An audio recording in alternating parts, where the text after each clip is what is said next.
parte do Estado, e eu faço um paralelo muito interessante para a gente entender aí essas nossas diferenças, como que o nosso Estado é tão grande, né, e tão rico de diversidade.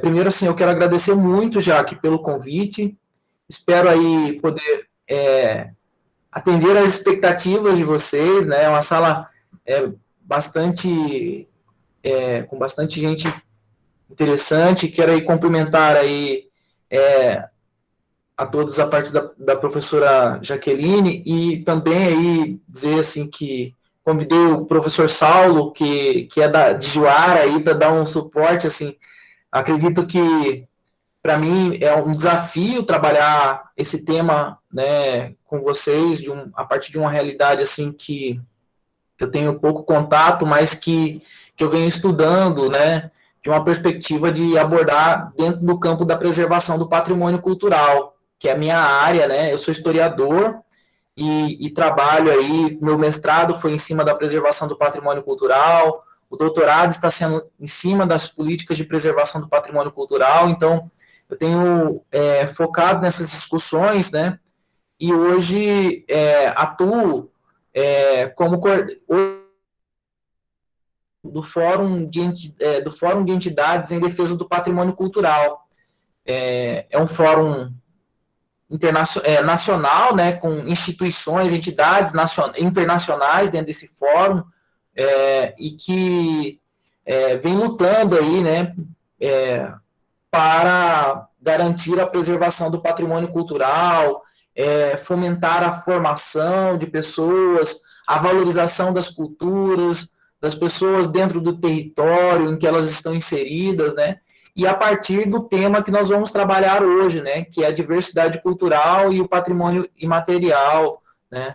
Que são temas muito caros hoje em dia, em nível nacional e internacional, e que são discutidos a partir de uma perspectiva bastante ampla de desenvolvimento sustentável, de pensar aí como é que a cultura ela está em permanente transformação, né, na nossa sociedade. Então eu quero aí vou tratar um pouco nesse sentido, né? E antes de, eu não sei se eu cumprimentei, eu quero cumprimentar também o Ronaldo aí, dizer que prazer enorme, né? O compromisso aí, Ronaldo, de estar aqui nesse espaço, na sua casa, né? O Ronaldo é do Conselho também Municipal de Cultura, em certa medida a gente tem aí contribuído com algumas ações aí desde o ano passado, né? E a gente vem se encontrando em vários espaços aí, né? Que tem lutado pela valorização dos trabalhadores da cultura no nosso estado, né? E aí, quando eu falo trabalhadores da cultura, também os professores, em certa medida, nós somos trabalhadores da cultura também, né? Na medida que a gente trabalha dentro dos territórios, junto com as comunidades, com os alunos, que trazem as suas referências culturais, que trazem a sua carga, né, de conhecimento, né, os seus saberes, que são transmitidos a partir das suas famílias, né? Bruno também, bacana, Bruno, revê-lo aqui, né, reencontrá-lo. Então, assim, antes de tudo, eu quero dizer assim que eu espero muito. Eu vou tentar fazer uma fala mais abrangente possível, né? Mas ao mesmo tempo fico aí aberto para questionamentos, para que vocês possam aí interagir, né? Com a gente aí nesse processo. E aí, se acaso passar aí o carro do ovo vendendo, você escutar, não se preocupem não, tá bom, gente? É que eu estou no Rio ainda, né? No Rio de Janeiro, então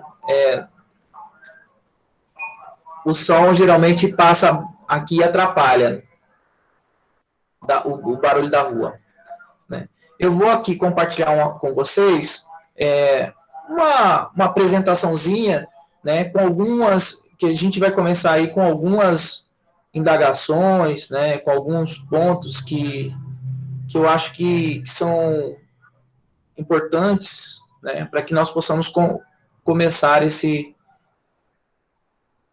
debate de hoje, essa apresentação de hoje.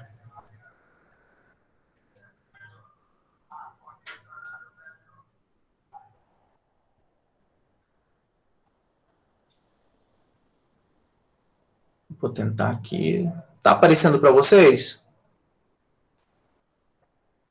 Sim. Show de bola. Fiz uma apresentaçãozinha assim, com bastante fotografias e tal. Aqui segue o meu contato, né? Para que vocês possam participar. Eu esqueci de dizer, o Saulo, que está aqui presente também, que é de Juara, que é o município vizinho, né? Ele também compõe o fórum, trabalha com comunidades indígenas aí, é professor da Unemate também.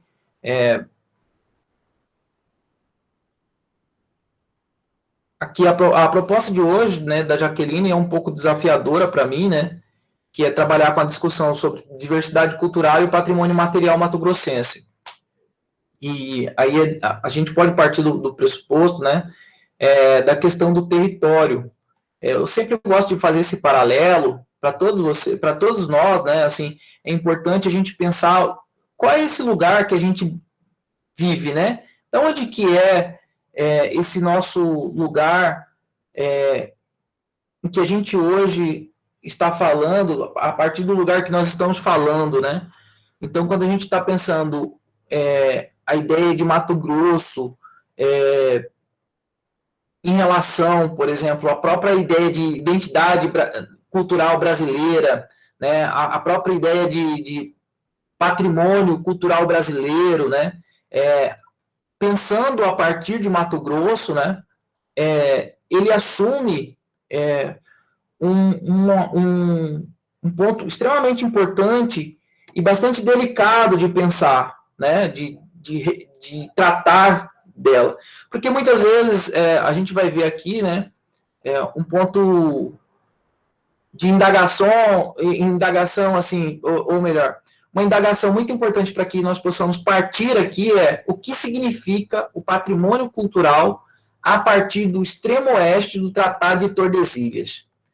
Então, a nossa fala de hoje, ela também está fundada, né, ela está baseada principalmente na história, né? Não adianta falar de patrimônio cultural, de diversidade cultural, se a gente ignorar a história. E se a gente ignorar também a geografia, né? Pensando aí mesmo como que é formado esse nosso Estado brasileiro, a nossa identidade, né? E as nossas culturas, né? Então, é muito importante a gente pensar aqui, né, do ponto de vista do território. Eu trouxe aqui para que vocês estão enxergando aí, né? Tá tudo tranquilo para vocês aí? A apresentação? Para mim tá Tranquilo, ok. Renato, ok. Tá ótimo, então, gente. Então, vocês estão enxergando aqui esse mapa, né? É um mapa de um livro didático em que a gente tem aqui essa linha que cruza, divide o Brasil aqui, né? Que é o Tratado de Tordesilhas, de 1494, né? E aí a gente vai ter aí todo um processo de ocupação desse território, né, em que a gente tem aí os diversos povos originários que já existiam nesse nosso território, né, e essa ocupação, né, europeia, né, portuguesa e espanhola dos dois lados aí, né, em que vai dividindo esse nosso grande território, né, e até chegar à nossa formação que nós temos hoje, né?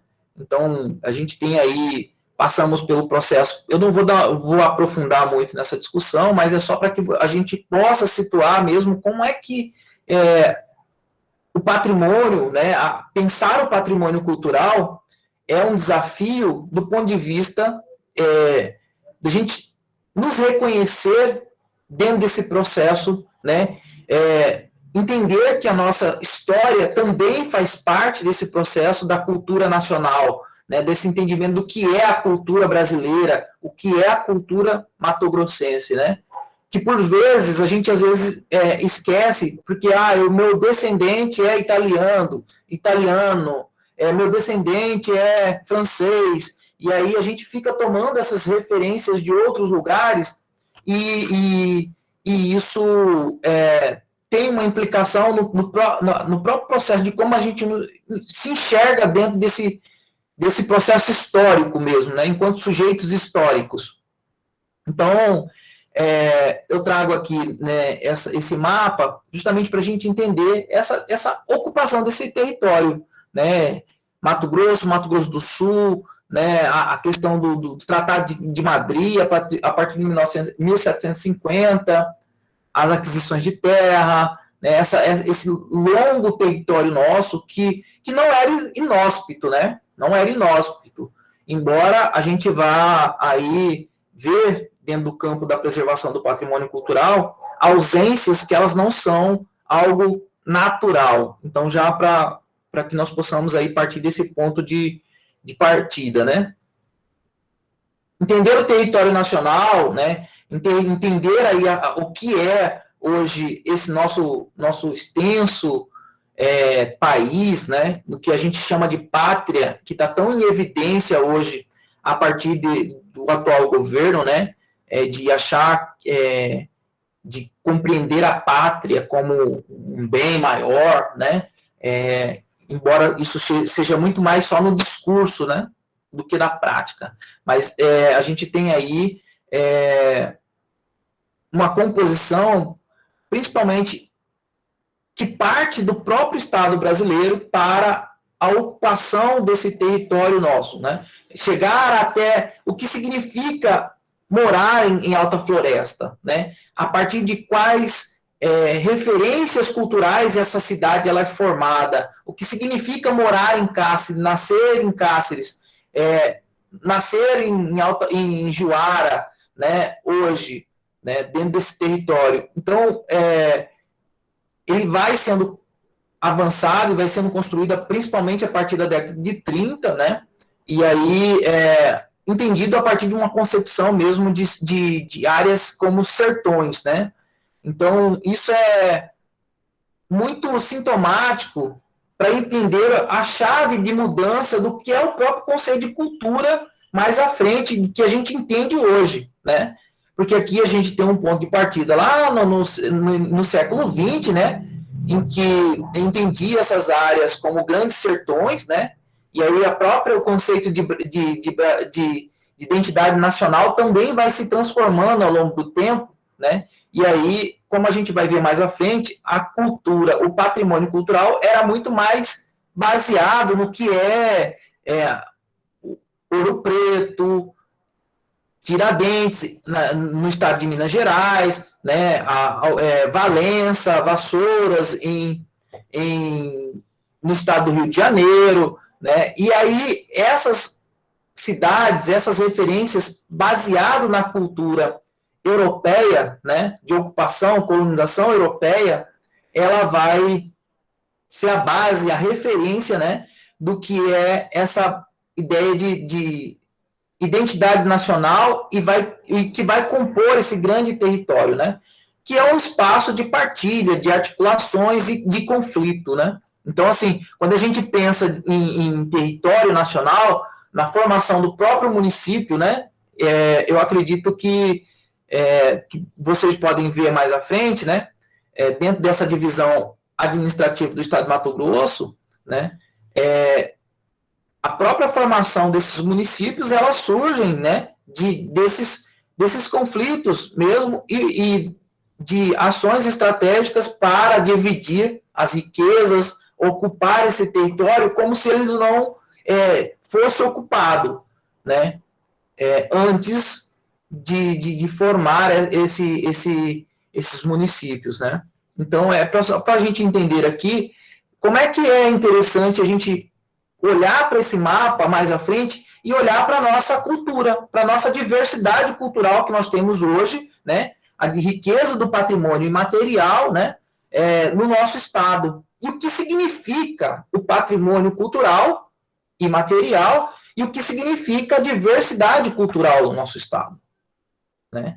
Então, acho que eu faço esse paralelo, eu gosto muito de fazer esse jogo, né, de trazer o mapa, o território, para que todos vocês possam compreender aí, né, esse lugar hoje onde ocupa o próprio município de Alta Floresta, né, e a questão mesmo dos valores, né, que vão sendo pautados nessa concepção de território, do município, da identidade local, dos moradores, né, das próprias referências culturais, né, da ocupação ou mesmo desse processo de contato com os municípios aqui que ficam aí, que fazem fronteira, né? Com a discussão, por exemplo, também de pensar aí, né, a questão das comunidades quilombolas que compõem o nosso estado, das comunidades indígenas, com as comunidades pantaneiras, né? E aí entender, né, que o nosso estado é extremamente grande em termos territorial, né? Ele é grande em termos territorial e ele tem aí as suas divisões, né?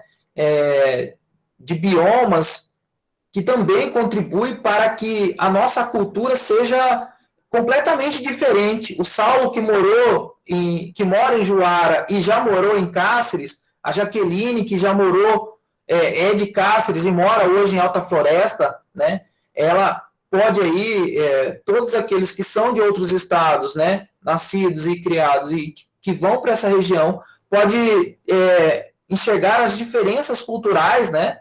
Na própria organização. E isso vai ser base, inclusive, para que nós possamos refletir sobre o que é patrimônio cultural, né, dentro desse local que nós vivemos hoje, né, dentro das suas complexidades, entendendo os seus conflitos, né, e como é que nós podemos avançar para, inclusive, reconhecer novas formas de cultura, de fazer cultura, de patrimônio dentro desse próprio lugar. Então, eu tenho aqui, né, eu trago aqui um pouquinho para que vocês possam enxergar, né, faço esse jogo de escala, de articulação com a discussão mesmo do nosso estado, o município aqui fundado, né, de Alta Floresta, estou tentando só fazer esse jogo para que nós possamos aí entender aí as diferenças dessas culturas no nosso estado, tá bom, gente? Não vou nem adentrar muito aqui, que esse aqui é um ponto que vocês dominam. Mas o que significa, né, esse conceito de diversidade cultural? A Jaqueline fez essa provocação a partir de um tema que vocês trabalham mesmo já aí nas escolas, né, nas disciplinas de história, nas disciplinas de geografia, né, que é pensar aí, né, essa relação com o território, essa relação com a história local, com a própria cultura, né? O que é a cultura, né? O que é a cultura para vocês, gente? Podem colocar no chat aqui, tá? Fiquem à vontade aí. O que é cultura para vocês, né? Se a gente pensar aí, para começar a pensar, né, nessa ideia de diversidade cultural. Eu sei que eu falo demais, e aí eu vou estendendo. E aí, para não ficar uma coisa chata demais, deixar vocês dormir aí, né? Então, podem interagir aqui no chat, ou se quiser falar, pode estar aberto, tá bom, gente? Mas a gente Culturas... Pode falar. A cultura são os comportamentos e tradições, né? Adotados pelo grupo social, no caso, o nosso grupo, seja brasileiro ou de uma região, como se fosse o Sul, as comidas, religião, música. É isso, né, Bruno? A gente tem aí, né, a cultura, ela é abordada de diversas formas, e aí, principalmente dessa compreensão. Quando a gente fala da cultura, a gente já lembra das comidas, né, dessa forma de viver, dos modos de viver, conhecimentos transmitidos entre os grupos ao longo do tempo, né? É muito interessante a gente ter um ponto de partida, porque, assim, nem sempre foi assim, né? A gente já teve outras épocas em que isso, professora Narcisa, conjunto de hábitos, crenças, de conhecimentos, né? E aí a gente já teve outras épocas, né? Principalmente quando a gente vai falar sobre identidade cultural, a identidade brasileira na década de 30, 40, né? A gente não pode esquecer o fenômeno global que existia antes, né? O que teve na década de 30? A década de 30 a gente sai de uma Primeira Guerra Mundial e entra praticamente na Segunda Guerra Mundial, né? E a gente tinha aí, né, uma concepção, por exemplo, a própria Alemanha, né, pautava-se na ideia de uma raça superior, né, uma cultura superior à outra, né? E aí, para a gente entender que, na verdade, não existe cultura maior ou menor, não existe práticas melhor ou pior que outras, né? Mas que existem diferenças culturais, isso demorou um longo período, né? Para que nós pudéssemos chegar a esse amadurecimento, né? Entender que nós temos aí essas diferenças culturais e que cada cultura se desenvolve, tem a sua relação com o território, com os seus saberes, né, de maneira distinta da outra. Então, não existe cultura melhor ou pior. Não existe, eu sou melhor porque eu moro na capital. Não, eu sou melhor porque eu moro na cidade. E você você é inferior porque você mora você mora no campo ou você mora no interior do país, né? E isso, em certa medida, né, ainda hoje é bastante tenso quando a gente se depara com uma realidade em que as pessoas, boa parte da população, né, e principalmente quando a gente se depara com falas de agentes políticos falando que a minoria tem que se enquadrar na maioria, né? Não, não é. Ninguém precisa se enquadrar na caixinha do outro, né? Ninguém precisa ser igual ao outro, ter que ser submetido a que o outro quer, né? Então, isso é um ponto para a gente entender o que é essa diversidade cultural, né? A partir, inclusive, desse território que nós estamos falando, né? Desse lugar que nós estamos falando. A gente está falando de um município, né? Lá no norte do estado de Mato Grosso, divisa com o estado do Pará, né? E que tem uma forte relação com as populações indígenas, tem uma forte população com uma forte relação com a população negra, né? Influência, né? Uma influência de migrantes de várias partes do país que vão para esse município se organizar, né? Dentro desse espaço, que vão para esse território em busca de sonhos, né? De conquistar sonhos, e que acabam organizando, estruturando essa cidade, né? E constituindo, montando, organizando uma nova identidade local, né? Dentro desse território que forma hoje o que nós concebemos como Estado de Mato Grosso, né? Então, quando a gente para pensar o que é a diversidade cultural, né? A gente tem que pensar na multiplicidade de formas pelas quais as culturas dos grupos e sociedades encontram a sua expressão, né? E essas expressões são transmitidas entre e dentro dos grupos e sociedades. Então, o que significa essas expressões? O que é que significa essas expressões, né? Essa diversidade também cultural, né, ela cidade de variadas formas pelas quais se expressa, se enriquece e se transmite o patrimônio cultural mediante a variedade de expressões culturais. Quando a gente está falando de expressões culturais, né, a gente está aí diretamente ligando aí aos modos de criação, produção, difusão, distribuição, fruição das expressões culturais, né? Então, o que significa isso? Mas, Renato, professor Renato, o que significa esse negócio? Eu não estou entendendo nada, né? Criação, como é que você cria, né, uma expressão cultural? Expressão cultural, o que é isso, né?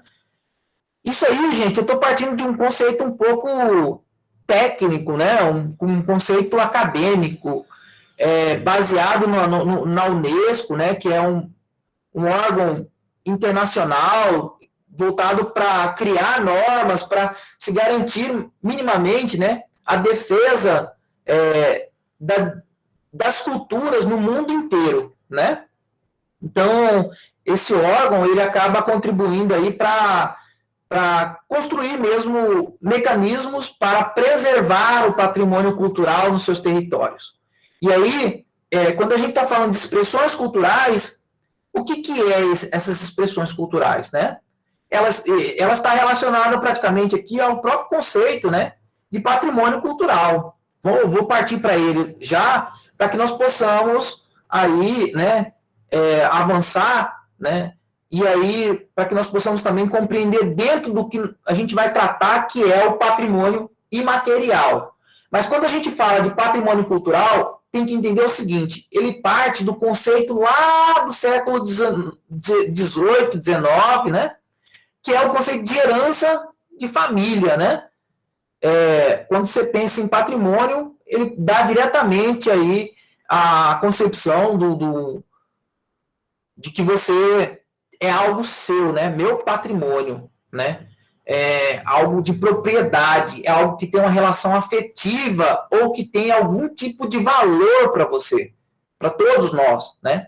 E aí, o patrimônio cultural, a partir de uma perspectiva, né, que a gente defende aqui, hoje em dia, quando a gente fala que está garantido na Constituição brasileira, né, e aí eu já dei um salto histórico, né, da Revolução Francesa, que ele vai ser concebido principalmente para expoliar os bens da nobreza e da igreja, né, que eram contra o regime, ele vai ser aí concebido, vai ser a peça-chave para se formar o que é a identidade nacional, a própria ideia de país, né? Então, o patrimônio cultural é um instrumento riquíssimo para a gente entender o que é a nossa, quais são essas nossas referências culturais a partir do lugar que nós estamos inseridos. E como que implica, por exemplo, não ter patrimônio cultural em Alta Floresta, de um ponto de vista do patrimônio federal, né? O que seria esse patrimônio cultural que nós estamos entendendo, né? De uma perspectiva histórica, artística, que muitas vezes, às vezes a gente acha que, poxa, a gente não tem um bem tombado em nível federal e tal, mas quando você vai ver, a gente tem outras formas de reconhecimento que não necessariamente está relacionado diretamente àquilo que você entende como sua referência cultural, que é um ponto que a gente vai chegar mais à frente, né? Então, assim, quando a gente pensa em patrimônio cultural, né, e aí para quem está trabalhando na área, né, da educação, os professores, é muito interessante a gente pensar nos lugares de memória, né, principalmente em lugares que são vistos como indesejados, né, pela comunidade ou mesmo dentro da sociedade conservadora, conservadora neoliberal. É um paradoxo aí, desculpa, gente, é uma contradição enorme essa discussão, né, de hoje a gente entender aí como é que essa história ela tem que ser vista também por aqueles que não necessariamente aparecem nos livros didáticos como os fundadores da cidade, né? Aqueles que, olha, construímos a monumentalidade, né? Mas sim também a partir das pessoas anônimas que formam e que dão base para essa cidade todo dia. E essa cidade ela acaba sendo também um espaço completamente voltado para a educação, né? Partindo dessa cidade educadora, lugar, território, memória coletiva, identidade nacional, a nação como uma comunidade imaginada, tudo são conceitos que a gente pode partir dentro dessa discussão, né? Então, assim, é um olhar mais técnico esse ponto aqui, né? Que é a questão da formação inicial, para que vocês possam entender.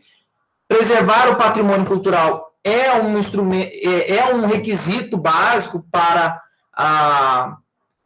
e encontra-se hoje definido na Constituição de 88, que está em vigência até hoje, né? Então, você tem aí o tombamento, registro, desapropriação, zoneamento, aquisição. Então, assim, quando a gente fala em patrimônio cultural, a primeira coisa que vem na cabeça é tombamento, né? O avião, né, de Alta Floresta foi tombado como patrimônio cultural, né, do estado de Mato Grosso. E aí, quando se fala em tombamento, né, a gente só esquece que existe outras formas também para reconhecer. E aí, para o patrimônio imaterial, o instrumento específico para pensar o patrimônio cultural imaterial, que nós vamos ver mais agora, a sua definição, né, ela é o inventário e o registro, né? Vou passar aqui, né, só para que vocês possam ver, né, tem todo um ordenamento jurídico, né, para o patrimônio material e imaterial. Mas, professor, o que significa o patrimônio material? E qual é a diferença de patrimônio imaterial? Né? Gente, tem alguma dúvida aí, pessoal? Tá tranquilo? Tá legal, Lúcio. Ô, Miguel, se eu estiver indo muito rápido, né? Se eu tiver... Não, tá tranquilo, pô, tá muito muito bom o contexto todo aí, tá legal. A Alta Floresta precisa ter um pouco mais de carinho com essas questões culturais, assim, essas questões a nossa cidade ainda eu sinto, assim, falta desse, como é que eu posso falar assim, desse apego, né, Identidade. a essas identidades, a criar uma identidade, né, eu sou professor de geografia também, né, mas eu estou fazendo gastronomia agora e eu vejo, assim, a necessidade de criar todo um nicho gastronômico que represente a cidade, assim, né,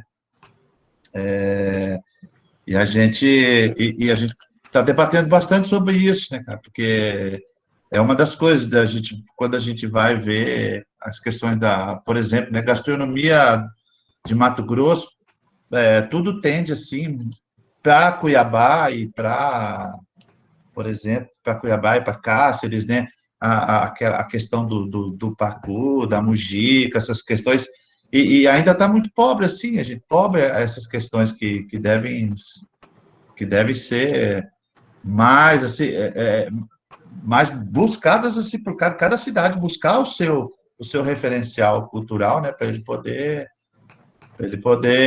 assim, se apresentar. É muito legal a gente chegar numa cidade e saber que a gente vai chegar numa cidade, por exemplo, e vai encontrar já algumas características culturais dali que vão nos representar, que vai representar aquele lugar, né? Por exemplo, você chega lá em Santa Catarina, num certo lugar lá, Pomerode, lá você já sabe que você vai em Pomerode comer joelho de porco, né? Aí você vai chegar em Cuiabá, a gente já vai imaginando, vou comer algo assim, algo assado, né? E a Alta Floresta ainda precisa se estabelecer, né, nessas questões aí. Só fazendo um comentáriozinho, nada demais, só para ajudar um pouquinho aí. Né? Obrigado, Miguel. Que isso, tá, assim, é muito boa, assim, a sua colocação, né? É porque parte de algo que está mais próximo, que tem uma relação muito afetiva com a gente, né? E aí, pode ir, Jaque, pode falar, tranquilo, Jaque. Bem legal a fala do Miguel, e a gente é muito parceiro, a gente discute muito, e a gente sempre tem, porque o professor Miguel, ele trabalha com a eletiva de culinária aqui na escola, né, e ele vem abordando essas discussões dentro do material dele, a questão da regionalização, o que é típico, né, porque os estudantes entendam que culinária é um patrimônio imaterial, né? Então, por exemplo, assim, a origem da feijoada, de onde que veio, quem que inventou a feijoada? Ela não surgiu por acaso, né? Por que da mujica, né? Na região da Grande Cuiabá, né? Então, quando eu falo assim, por exemplo, Mato Grosso, quem que eu penso? Cuiabá. Se eu falar em soja, então, peraí, nós temos aí uma segregação dentro do nosso estado, em que o médio norte e o norte ele tem uma dominância muito grande, e a gente não faz referência a uma questão de uma identidade cultural voltado para uma identidade, uma formação de identidade. A gente tem uma formação cultural voltada para uma questão econômica. Mas então, também que a nossa região atrapalha um pouco na criação de uma identidade, porque como a gente está no meio de um trevo que separa e corta os lugares, é como se a gente fosse só uma ponte, entendeu? Né? Então, assim, é bem interessante, né, a gente ver. Então, é bem legal a sua fala, e é verdade, eu concordo com você nesse quesito aí. Mas a gente precisa construir, igual o professor Miguel falou, nós precisamos construir a nossa identidade também cultural, né? É uma marca que a gente deixa aí para a nossa sociedade também, para as nossas gerações à frente. Né? E a dança, se a gente for pensar na dança também, que a professora Michela trabalha com a eletiva de dança, e ela fez, né, um material bem legal, né, nós sentamos e discutimos aí, trabalhando a questão das danças culturais no estado de Mato Grosso, né? E, na realidade, a gente começou no geral e depois nós fomos funilando até chegar no estado de Mato Grosso. E quando a gente vai buscar uma identidade para a nossa região, nós não temos uma identidade formada, a gente tem uma identidade como um todo, né? E é claro que é legal, porque o estado não é fragmentado, né? Nós fazemos parte de um estado só. Mas seria legal também se nós tivéssemos essa identidade, essa formação aí, né, dentro, uma característica nossa, né, de cada lugar. Então, é porque isso aí, vocês estão trazendo assim, é um ponto muito bacana, muito interessante, assim, para a gente refletir, gente. Assim, do ponto de vista da gente pensar o patrimônio cultural, né, é essencial essa reflexão que vocês estão fazendo, né? Por quê? Porque ela nos coloca diante de problemas, e problemas, inclusive, na forma como a gente olha internamente, na forma como a gente olha para o território e na forma como a gente olha para o outro. Então, o que significa isso? Porque sempre a gente está buscando um ponto de partida, um ponto de referência, né? E a ideia, quando a gente parte do outro, querendo buscar, construir essa nova identidade, buscar essa nova identidade, ela acaba silenciando, ela acaba ocultando, apagando o outro para que se sobressaia dentro desse território um ponto, algumas culturas em relação à outra. E aí, como se trata de um município novo, por exemplo, uma região, estou falando em termo novo no sentido mesmo de ocupação do território, tá bom, gente? E aí, nessa formação, quando se trata de um município nesse sentido, né, como se trata, a gente vai buscar aí, né, essa relação, que é natural, mas a gente muitas vezes perde de vista a riqueza maior que é essa diversidade. E aí, quando a gente pensa numa identidade cultural total, né, homogênea, o Mato Grosso só é Cuiabá, Cáceres, Vila Bela, ali, o núcleo da Baixada Cuiabana, né, que tem essas referências culturais consolidadas, a gente acaba esquecendo, né, de olhar para dentro da gente, né, dentro desse território e falar assim, nós somos plurais, nós temos gente de todo lugar do Brasil, e essa é a nossa riqueza. Essa é a nossa riqueza, é a diversidade. Por isso que esse conceito de diversidade cultural ele é extremamente relevante para a gente entender, inclusive na própria ideia de identidade cultural, né, de cultura, dentro desse contexto mesmo da pluralidade que representa essa identidade. Tá, Miguel, mas alguém antes levantou a mão. Pode falar, gente, tranquilo. Viu, quando eu estou falando dessa questão de Cuiabá, né, de ser voltado, porque a própria apostila que eu peguei lá da faculdade, ela vem trazendo esse direcionamento para Cuiabá, está entendendo?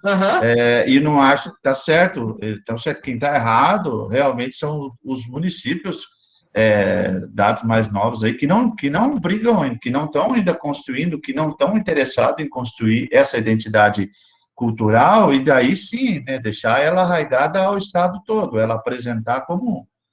ela se apresentar, eu acho que cada município... eu saí de um município de Apucarana, Paraná, que tem, assim, a sua identidade cultural já formada pela migração japonesa, ucraniana. Então, as festas mais tradicionais estão ligadas a esses dois grupos, né? Esses dois grupos que a migração levou para Apucarana, e as duas festas mais tradicionais, por exemplo, é a festa da igreja ucraniana e é a festa dos japoneses, que todo ano acontece no mês de julho, né, que é bem legal. Assim, mas aqui que eu digo que falta, assim, né, é realmente o poder público, a sociedade em geral, trabalhar em cima disso, trabalhar em cima exatamente do que o que vai criar uma identidade para a nossa cidade, para que a cidade possa aparecer, daí, quando se falar de Mato Grosso, a cidade aparecer como uma referência, beleza? Beleza, tranquilo, Miguel. Eu acredito, assim, eu entendo perfeitamente, porque a gente está sempre pensando de uma perspectiva, né, em que a cultura, ela é a ponta de lança para a gente ser, de fato, reconhecido pelo outro, né? E aí, quando você... É angustiante, eu compreendo isso justamente, né? Como é que, às vezes, quando se olha para o norte, né, só se pensa na soja e parece que essa região ela é inóspita. Ela não tem pessoas vivendo nela, né? Mas é entender também isso, o Miguel, todos que estão aqui nos acompanhando, que esse processo é uma construção histórica, é proposital, é um ato político, né? Esse apagamento das culturas, das histórias, das memórias, né? Esse vazio de informações, por que trabalhar? Eu sinto isso também, essa sua angústia, Miguel, quando a gente pensa da perspectiva, por que eu tenho que trabalhar com a história do Rio de Janeiro para falar sobre patrimônio cultural e não da minha própria cidade, né? E aí, isso entra dentro de um ponto de referência, né, muito importante para a gente pensar aí, né, que o patrimônio cultural, essas referências culturais, elas se dão com base nas pesquisas.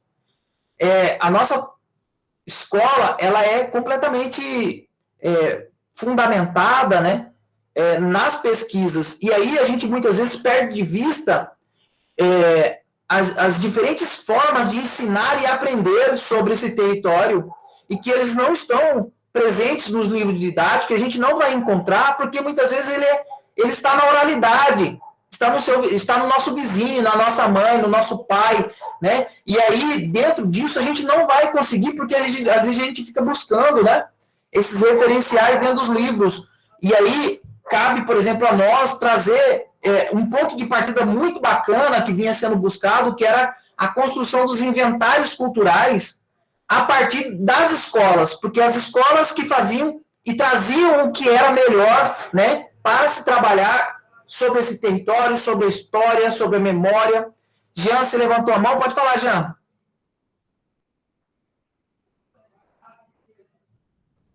Jean? Opa, Renato. Oi. Legal, pessoal, bom dia. Estou aqui atento, acompanhando toda essa questão dessa linha do tempo que você traz para nós, esse contexto, situando do ponto de vista histórico também. Eu sou aqui professor de História, e só para tentar também contribuir um pouquinho sobre essa questão da identidade, essa ideia de construção, né? Mas antes, como você falou, desses espaços que não eram espaços vazios, aqui em Alta Floresta também nós devemos pensar a partir dessa perspectiva. Então, eu quero pensar uma identidade para Alta Floresta, mas, ao mesmo tempo, nós temos que pensar que outras identidades que aqui existiam foram forjadas, foram suprimidas, foram, de certa forma, soterradas. Então, pensar nessa questão da identidade para a Alta Floresta, né, e principalmente nesse hibridismo em que nós estamos ainda nos consolidando enquanto sociedade, e não podemos esquecer que nós vivemos em um espaço jovem e, como você mencionou outrora, conservador, Então, liberal e conservador. Liberal do ponto de vista econômico, conservador dos valores, dos princípios judaicos cristãos, enfim. Mas aí, ao mesmo tempo, que tipo de identidade que nós estamos buscando? Que nem sempre aquilo que aparece na mídia, assim como eu percebi na fala do Miguel, como, por exemplo, o pacu assado, a mujica, enfim, ela é o que representa, na maioria das vezes, o Estado ou a região, a capital, mas não é o que representa o norte, aqui em especial Alta Floresta. E, às vezes, até mesmo um elemento de dentro dessa cidade não vai representar o todo, né? Porque a ideia não é essa, que um elemento representa o todo, e sim que as partes representem, de certa forma, o todo. Então, essa questão da entender a diversidade, compreendendo também essas diferentes manifestações, eu penso ser o caminho mais interessante. Não necessariamente um único elemento para representar aquele espaço, mas sim a valorização desses diversos elementos, diversos segmentos, diversos setores, diversas manifestações, né? Inclusive buscando aí algumas coisas, né, mais numa tentativa da insistência, da resistência, da memória mesmo, dos povos que aqui estavam antes mesmo da colonização fazer o que fez, né? Então, nós somos uma cidade realmente bastante jovem, e essa questão da identidade, ela cabe aqui um debate bastante detalhado, e com certeza que vai demorar aí bastante tempo para a gente poder compreender e trazer aí uma ideia. Nem sei se vamos ter aí, conseguir trazer isso de maneira bastante certeira, se posso usar essa palavra, do ponto de vista da identidade. Acho que só isso. Tranquilo, Jean. Jean também levantou a mão? Oi, eu queria aproveitar também e perguntar para o Ronaldo e para o Miguel, que tem mais tempo de cidade, se, por exemplo, esse festival gastronômico que veio ocorrendo na cidade nos últimos anos, parou agora por causa da pandemia, se ele retrata algo local, ou se ele está só importando cultura de outros lugares, cultura culinária de outros lugares para cá. Bom, eu percebi essa tentativa de trazer, principalmente porque se fala os festivais sempre trazendo alguns peixes daqui da região, questões da Amazônia, sempre frisando a questão da Amazônia. Então, eu acho que esse festival ele não é tão antigo, né? Ele é novo, e uma pena ter parado, mas isso é impossível ter continuado, né? A nossa situação agora não é para isso, mas eu acho que esse festival é um dos pontos, um dos pontos positivos assim para a gente conseguir conquistar, e tá legal, tá trazendo, estão criando assim algumas coisas, se baseando, por exemplo, em peixes do rio Telespires, em alguns elementos da floresta amazônica, para poder criar os pratos que estão sendo representados ali. Eu acho bem bacana, bem legal. Muito interessante, assim, porque, na verdade, gente, aquilo que eu estava tentando destacar, né, é o ponto lá atrás que eu falei, que é a ideia de cultura, né, e um ponto principal para a gente partir, quando se fala de cultura, é entender que a cultura, ela está em permanente transformação. Então, na medida que eu entro em contato com vocês, mesmo não estando presente, eu aprendo, eu tenho essa troca, e vocês têm uma troca comigo.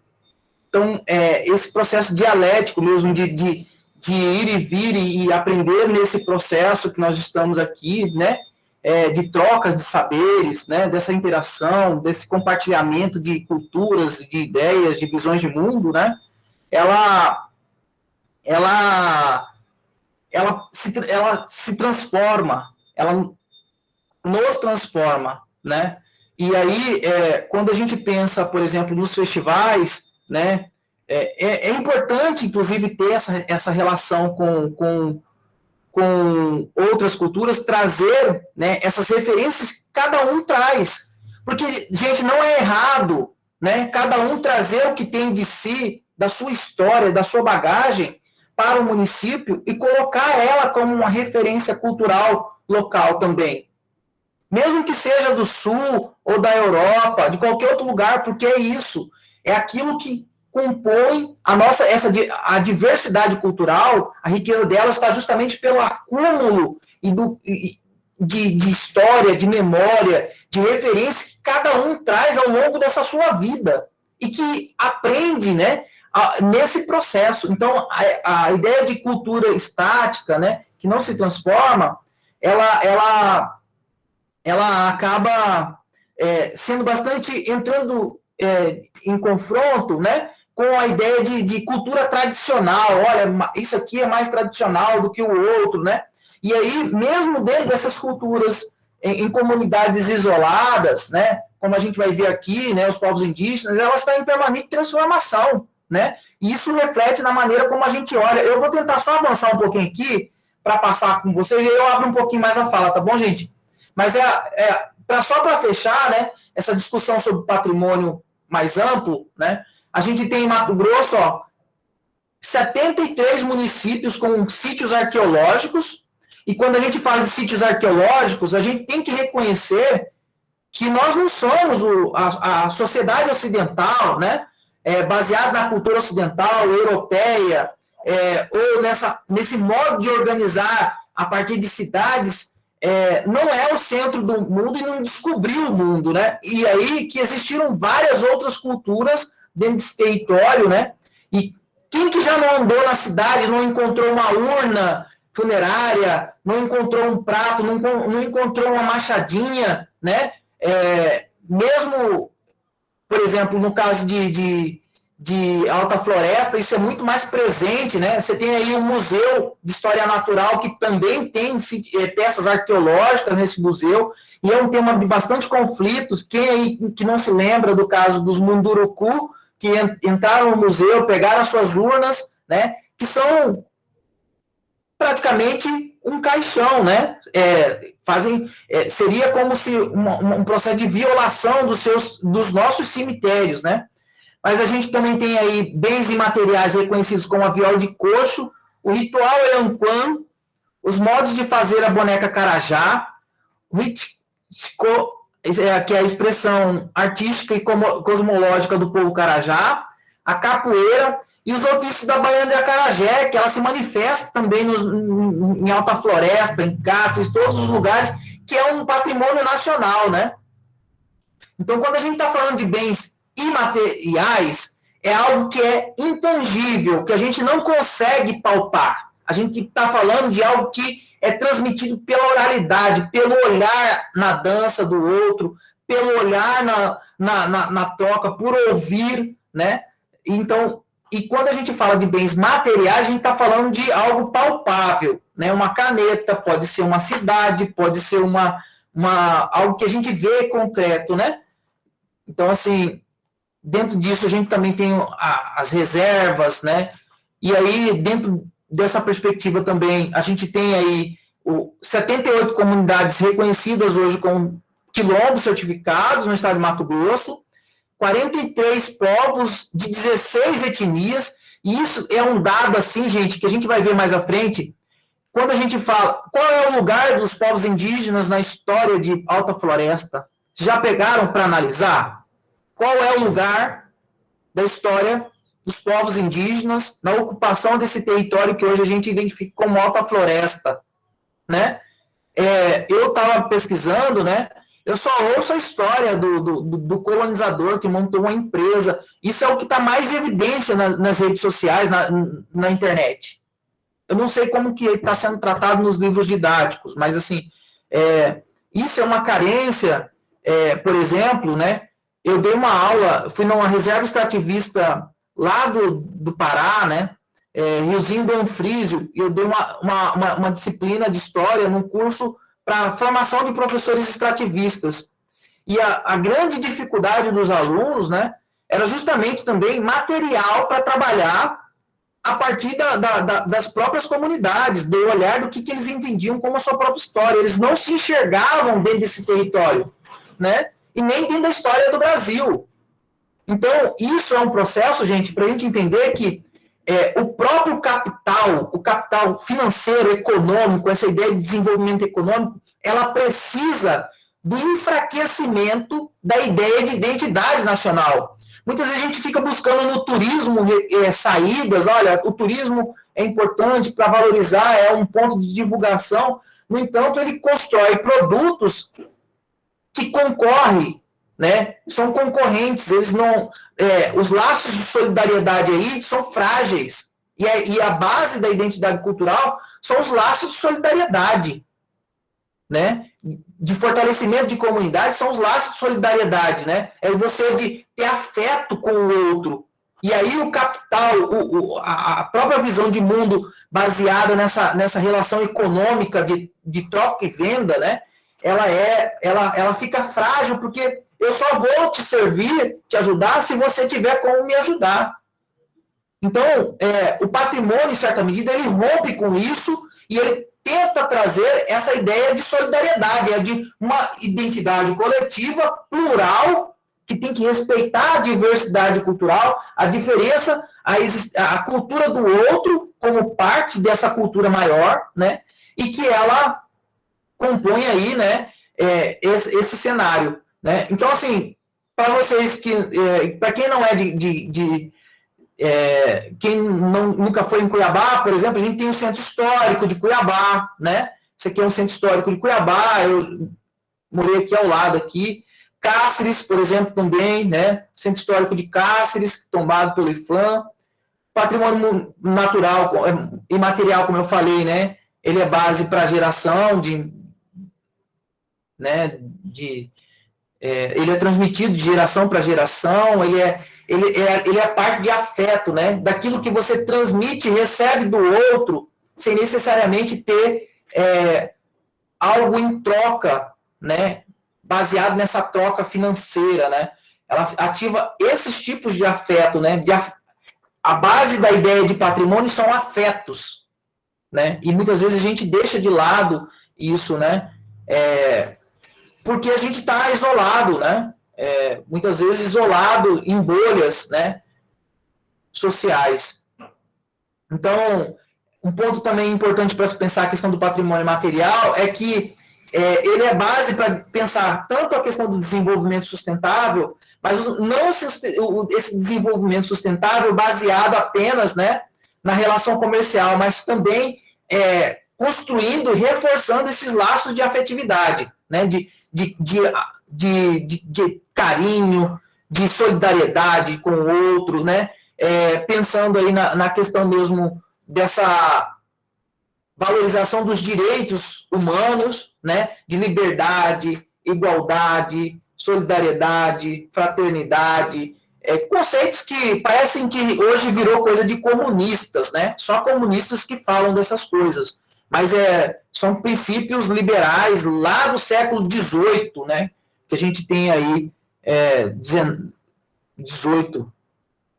Então, quando a gente fala em patrimônio imaterial, a gente está falando de tradições e expressões orais, incluindo o idioma como veículo do patrimônio material. Então, por exemplo, quantos povos indígenas tem na região aí? Olha a riqueza dos idiomas dos povos indígenas. Como é que isso é tratado nas escolas, né? E a violência que a gente, muitas vezes, a escola causa também, por querer impor uma língua, né? O Miguel, que é do Sul, né? Que vem dessa ocupação, que vem de famílias de imigrantes, né? No Sul, pelo que eu entendi, pode compartilhar com vocês essa violência que os povos que vieram da Europa sofreram para não falar os seus idiomas. Eles eram obrigados, né, por lei, a falar o português, né? E isso é uma violência tamanha que ainda hoje, né, existe, né? Existe de maneira mais velada, mas existe, né? E aí, o nosso grande desafio para superar isso, por exemplo, é por meio do patrimônio cultural, realizando pesquisas, a escola trazendo isso, a formação de pessoas, né? Reconhecendo as diferentes expressões artísticas, né, as práticas sociais, rituais e atos festivos, conhecimentos e práticas relacionadas à natureza e ao universo, né, as técnicas artesanais e tradicionais. Então, quando a gente está falando de patrimônio material, a gente está falando de todos esses saberes que muitas vezes não está materializado num iPhone, mas claramente, porque a gente só vê o iPhone na parte final dele, né? Mas o próprio processo de descoberta do minério, a relação com o território, tudo isso envolve. Gente, eu tô estendendo demais, né? Mas eu tô fechando aqui já. É o registro de saberes, então você tem aqui, para pensar o patrimônio material, a gente tem que. Aí o Bruno, o Ronaldo, que é do conselho, né? É importante para a valorização da cultura local, gente, é pensar mesmo em instrumentos de preservação do patrimônio cultural. E qual é? Por exemplo, é criar uma legislação em que o próprio município e o conselho atuem de modo a reconhecer os saberes, as celebrações, as formas de expressões, os lugares sagrados, lugares de memória, né, que são referências culturais para a população local. E aí, né, por exemplo, aí a gente vai parar de ficar buscando, muitas vezes, referências, né, no caso, a viola de coxo, né, a gente tem Cáceres como uma forte referência, o Pantanal, né, a capoeira, que está no território nacional. Aí a gente vai parar também de olhar apenas para esse avião como a única referência cultural para o município, né? Reconhecido em nível estadual, né? É aquilo que vocês falaram, cada um traz as suas referências na gastronomia. E esse é um ponto, ó. O que forma esse festival junino de Alta Floresta? Quando a gente vê aqui, a gente está falando de saberes, a preparação do alimento, a dança, e isso é uma referência local, porque ela é feita a partir das pessoas que vivem nesse lugar, compreendendo essa troca que a cultura permite, né, de trazer aquilo que tem de referência, que está na história de cada um, né? Então, por exemplo, o Festival Junino, ele é reconhecido como patrimônio cultural brasileiro. E ele se manifesta em Alta Floresta. Por que não se apropriar também como uma referência cultural, um patrimônio imaterial da cidade, né? Isso é um ponto para a gente pensar. A capoeira também é um patrimônio cultural, né, brasileiro. A Baiana de Acarajé, o mascarado, o Congo, em Vila Bela. E aí, né, a gente não pode perder de vista, né, a questão, por exemplo, dos povos indígenas, né? Quando a gente olha para a Alta Floresta e região, né, como é que esses saberes milenares, né, ancestrais, estão aí, né, se manifestam no território, e que são transmitidos pela oralidade, e que se manifestam também de outras formas na alimentação. Olha só, o banquete dos espíritos. É o banquete dos espíritos, mas que as pessoas comem, servem para alimentar as pessoas, né? A boneca dos carajás, né? É muito mais amplo do que somente a alimentação, né? A história, a caverna que conta a história do povo Aurá, né? Que é o guerreiro Camuquacá. O Alto Xingu aqui, né? Dos povos do povo, esqueci o nome desse povo, que, gente, eu esqueci, tem aqui a referência. Mas esse lugar aqui foi reconhecido pelo IFAM como patrimônio cultural, né? E para esse povo, né, Cuicuro, povo Cuicuro, esse lugar é tão sagrado como para a gente Jerusalém é. E aí, por exemplo, quando ele tem um lugar aqui específico, mas a imaterialidade desse lugar, ele fala mais alto, é como se a gente fosse soterrar uma cidade inteira e um cemitério que tem laços afetivos com a gente, né? É um lugar sagrado. E aí, falando da alimentação, né, nessa troca, quem é aqui que já não conhece essa planta aqui, ó? Né?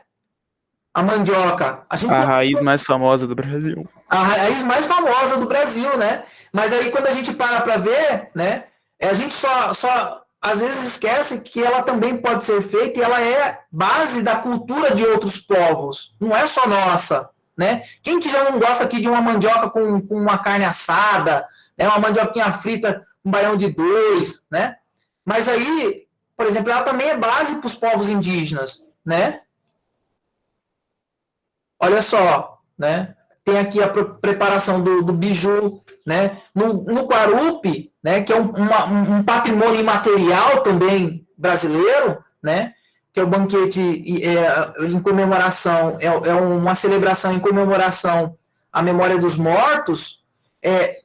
A mandioca também é a base da alimentação. Esse aqui é um amigo meu de Cáceres, né?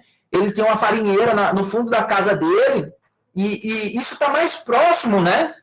É um patrimônio esse saber, que muitas vezes a gente às vezes fica buscando lá em outras referências, mas é o nosso vizinho ali que detém o conhecimento. E aí, por que não trabalhar, né? Os alunos, muitas vezes é o pai de um aluno, a mãe de um aluno, né? Que detém esse saber, que vai se constituindo a base das nossas referências de alimentação, né? A questão do murici, para vocês conhecem como murici, não é? Sim. Para nós, em Cáceres, é canjiquinha. Eu conheço como canjiquinha. Né?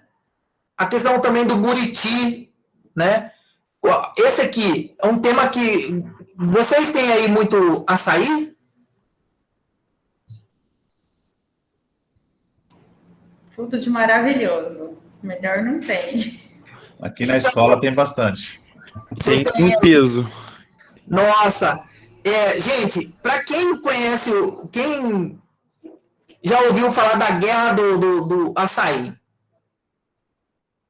Olha aqui, ó, isso aqui é a guerra contemporânea do açaí, gente. Para o paraense, se você falar para ele comer um açaí com esse caramelo aqui, é uma afronta. Ele come com a farinha de tapioca e o peixe aqui, ó, no prato. E pra gente, né? Eu gosto do açaí batido com. Aí você coloca aquele Nutella, M&M, né? Mas para os povos tradicionais da floresta, por exemplo, isso é um crime. Então, você vê as diferenças culturais e como que cada um apropria desses saberes, né? Para fazer essa relação com a própria cultura, né? Com a trajetória de vida de cada um, né? Aqui é outro ponto. A castanha do Pará. Eu vou apanhar aqui, né? Porque, por exemplo, paraense também fala castanha do Pará, mas a Amazônia legal inteira tem, né? Eu lembro, minha mãe ia para a Alta Floresta, né? E ela trazia muita castanha pra gente, né? E ela falava castanha do Pará. E aí, com vários contatos que eu tenho, vários amigos, né? Essa castanha, a galera fala, não, o certo é castanha do Brasil. Então, assim, de fato, né? Então, você tem aí também a questão da alimentação, dos peixes, né? O tambaqui, várias referências culturais, né, essa relação do homem com o meio ambiente que vai permitindo formar aí, né, essas referências culturais de cada um, né, e que às vezes é importante a gente olhar para dentro, né, da gente, e muitas vezes não ficar buscando, esperando, né. Eu encerro com essa imagem aqui, né, de um casarão de Cáceres falando, por favor, me salve, por favor. Por que isso? Porque, às vezes, a população do próprio território fica buscando referências, né, em outros lugares e, às vezes, esquece que os seus bens, o seu patrimônio está sendo demolido, está sendo destruído porque ele fica buscando em outro lugar, e não necessariamente olhando para dentro de si e se enxergando dentro desse processo histórico de ocupação, de formação de território, de entender que a cultura é dinâmica, ela é plural, ela se transforma, né? E que como é que eu, com a minha história de vida, a minha bagagem, dentro desse território, vou contribuir para a formação da história do município de Alta Floresta, pensando que essa história ela é formada por uma pluralidade de identidades, né? Seja ela individual ou coletiva, né? Os sujeitos eles estão em permanente transformação, então não tem como falar em identidade estática, não tem como falar de Maria Isabel ser um prato exclusivo de Cuiabá, né? Não tem como falar que a farofa de banana, né, ela é exclusiva, mas é fato que não existe fronteiras para a cultura. A cultura ela está em permanente transição, nessa troca de envolvimento, né, com os diferentes grupos, nos bairros, né? Então, assim, só para a gente entender que a comida, a feijoada, tudo faz parte também desse ato de trocas de afeto. Então, para você preparar uma comida para o outro, é um gesto de afeto, né? Você comer uma comida gostosa é muito mais do que uma relação apenas comercial, né? Eu quero fazer uma festa, um compartilhamento de ideias, eu vou fazer o quê? Uma comida boa, uma comida que me traz da memória a minha relação, uma história do lugar onde eu venho, da minha mãe, do meu pai, do meu tio, do meu avô, né? Então, tudo isso, né, é importante para a gente pensar dentro desse contexto do patrimônio imaterial no nosso estado e para entender, né, que nada é para já, tudo é um longo processo, né, dentro dessa construção de memórias, de histórias, e que ela está em permanente relação também de conflito entre os diferentes grupos. Então, um vai puxar para o lado, o outro vai puxar para o outro vai puxar para o outro, né? E aí cabe, por exemplo, a nós, né, todos nós, dentro das escolas também, pensar aí como é que a gente vai fortalecer principalmente os laços de solidariedade em que vão garantir aí, né, que o fortalecimento dos grupos, né, para fazer frente à defesa da cultura, para não entender que cultura é coisa de vagabundo, né, é coisa de malandro, maconheiro, né. Na verdade, a cultura está presente no nosso dia a dia, professores são trabalhadores da cultura também, arquitetos são trabalhadores da cultura, médicos são trabalhadores da cultura no seu sentido amplo, né? E essa diversidade cultural, né, ela tem que ser entendida dentro dessa esfera. Se a gente fica achando que apenas o teatro, apenas um casarão, apenas uma cultura tradicional, ela compõe essa ideia de identidade do município, identidade do Estado, a gente enfraquece, inclusive, o nosso processo aí de entender esse território, de compartilhar experiências, de valorização do outro, né? Fazer sempre esse exercício de se colocar no lugar do outro, né? Que é o ponto importante e que o patrimônio busca aí, né? Sempre colocar em evidência, tá bom, gente? Peço desculpa pela fala longa, desde já. Fica aberto aí para colocações, falas, tá bom, gente?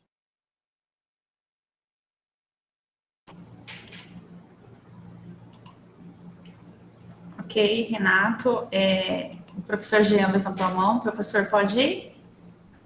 Não, só falando dessa questão do que o Renato falou, a questão ampla da cultura, é que nós estamos vivendo um momento de uma generalização e, ao mesmo tempo, de uma simplificação para as coisas que não são compatíveis, não são coerentes, né? Aí muitos confundem a cultura com a arte ou com as linguagens artísticas e colocam tudo isso como se fosse cultura somente a arte ou os segmentos artísticos, quando, na verdade, não compreende esses conjuntos, né, de valores que estão em todas as sociedades, todos os grupos. Porque o sujeito, quando ele não observa como ele se veste, como ele se alimenta, como ele se manifesta do ponto de vista da fé, ele está negando a própria cultura. Então, é só nessa perspectiva aí. Ok. Algum estudante, professora Natália, do Projeto de Vida, quer fazer alguma contribuição? Algum estudante, outro professor da escola também, fique à vontade. Professor Miguel. Ó, eu falando demais também, né? Ah, mas o tema hoje é gostoso, né? Não, então, quanto aos indígenas daqui, né? Você perguntou qual que é o lugar deles, né? Que o lugar deles infelizmente, foi embaixo da terra, né, cara? Que eles foram dizimados, né, cara? Aqui, tanto que a nossa região aqui, ela, né, tem pouco indígena pelo que deveria ter, né? A escola indígena que a Alta Floresta atende está a 200 quilômetros daqui, 6 horas de barco para poder chegar na aldeia. Então, assim, nós estamos bem distantes, né? É uma questão bem legal, assim, também, no que se fala de comida, que nem estava falando da castanha, dos indígenas, né, cara? O Pequi da Amazônia também, eu tô estudando, estou vendo, bem legal. O Pequi da Amazônia, os indígenas festejam esse Pequi da Amazônia para poder, né, quando chega a época da colheita, eles plantam, né, uma quantidade para cada bebê que nasce lá, para cada indinho que nasce, é plantado uma quantidade de pequi da Amazônia. E esse pequi, eu acho ele maravilhoso, eu acho ele até mais gostoso do que o outro pequi, porque tem mais polpa, né? E eu estou desenvolvendo umas receitas assim, baseado exatamente nisso, do pequi da Amazônia, esse pequi gigante da Amazônia e peixes daqui, né? Tentando fazer umas conexões aqui, uns escabeche, umas receitas, usando isso aí. Mas legal, parabéns pela palestra, muito, muito bom, muito bom. Obrigado aí, Miguel. Assim, eu só comentando aqui, tá, Jaque? Se me permitem. Assim, essa sua fala é muito interessante, Miguel, assim, do ponto de vista da gente pensar, né? Como é que essas comunidades, a gente tem muito que aprender, né? Com essas comunidades tradicionais que conhecem há centenas, milhares de anos esse território que agora a gente chegou, né? E aí já chega construindo barragens e tal, o quanto que a gente está perdendo também, né? Dizimando espécies e plantas e tudo que a gente desconhece, né? Nesse processo. E assim, o próprio piqui da Amazônia, do povo indígena, que não tem aquele espinho, né? Isso é revolucionário. Quanto tempo gerou para produzir, né?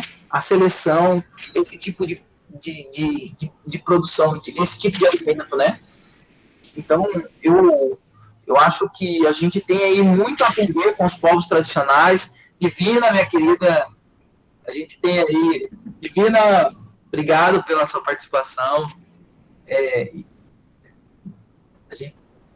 Mas a gente tem muito que aprender mesmo com os povos tradicionais, indígenas, e muitas vezes a gente fica buscando, né? Um outro ponto que eu acho que é extremamente também importante, que é, principalmente quando a gente parte dessa discussão do campo do patrimônio, que é pensar aí como é que essas comunidades também, né, merecem esse reconhecimento pelo esse conhecimento que eles detêm, né?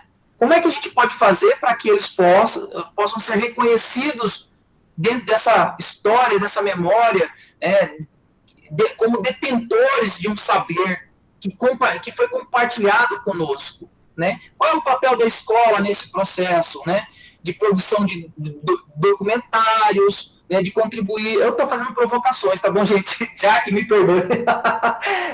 E aí, assim, para a gente pensar aí, qual é o papel da escola, dos alunos, né? Nesse processo de reconhecer, de produzir materiais, informações, né? que vão aí reconhecer esses valores, né, como parte da memória local, da história da cidade, para que eles não fiquem, sejam passados uma régua. Eu sei que os professores de história, todos os professores hoje têm esse cuidado de trabalhar, né, essa diversidade cultural, mas muitas vezes esse trabalho nosso, né, da escola, ele só fica restrito dentro da escola, e os alunos dentro das próprias casas, com a cultura das famílias, né, acabam esquecendo esse lugar do outro, né? Qual que é esse lugar do outro? Como que enxerga esse outro, né, que detém saberes milenares e que a gente não reconhece? Eu acho que o Adalto quer falar também. Desculpa, Adalto, só falei. Pode falar, prof.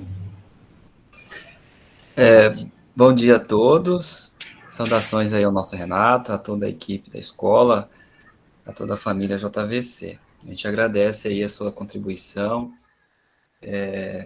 uma vez que é uma área, né, essencial em nossa humanidade. Quando a gente fala sobre patrimônio, nós estamos falando sobre memória. E há memórias que marcam profundamente, né? Tem as memórias que marcam tanto para a dor como para o progresso da humanidade. Eu queria saber de você, Renato, como que você se relaciona com essas memórias? Que eu creio que é muito trabalhoso, né? A gente nos debruçar sobre esses materiais e visualizar, e como que nós, independente das instituições, como que a gente pode não esgotar essa capacidade de estar revivendo para progredir, para o nosso progresso, não só intelectual, mas também moral. Adalto, muito boa a sua questão, assim, cara, ela traz, assim, para discussão um tema extremamente relevante que a gente tem discutido hoje no campo do patrimônio cultural, que se chama a discussão sobre as memórias sensíveis, né? E aí, que são geradas a partir dos traumas. Como é que elas nos servem para permitir que nós possamos progredir enquanto seres humanos mais justos, solidários, né? E que se coloque no lugar do outro. Então, assim, por exemplo, hoje a gente tem uma discussão, né, do ponto de vista no campo do patrimônio, quando a gente olha, quem que já ouviu falar do Cais do Valongo? Já ouviram falar, gente, do Cais do Valongo? Cais do Valongo foi reconhecido com as obras da Copa do Mundo, aqui no Rio de Janeiro. Houve um processo de escavação arqueológica, né? E aí, dentro desse processo de escavação arqueológica, foi encontrado uma vala comum, né, de jogar os escravos, e o porto onde esses escravos, essas pessoas escravizadas vinham da África e desciam, né? E muitos deles chegavam já mortos, né? Ou assim, em situações que não ficavam, que não eram mais tratados, né? Então eles eram jogados nessa vala comum, que é conhecido como Cais do Valongo, aqui no Rio de Janeiro. E esse lugar, o Adalto, ele foi reconhecido como patrimônio, né, cultural mundial, patrimônio da humanidade, mas ele não é um lugar apenas de contemplação. Ele faz referência a uma memória, né, traumática, que é o caso, por exemplo, da gente, importante para a gente pensar a memória traumática no nosso estado, né? Daquela relação com os povos indígenas, né? Como é que esse povo foi dizimado, como disse o Miguel, né? No nosso território, e até hoje são massacrados, dizimados, né?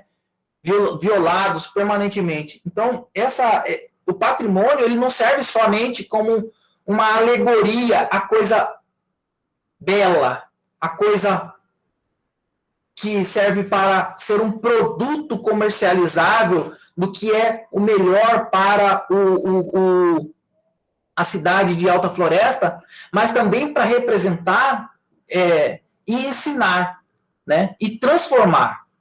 Então, como é que a gente vai pensar aí, por exemplo, né, a questão da castanha, esse saber com os povos indígenas, dos povos indígenas, né, e como é que eles foram também afastados desse seu território permanentemente nesse processo de ocupação, né?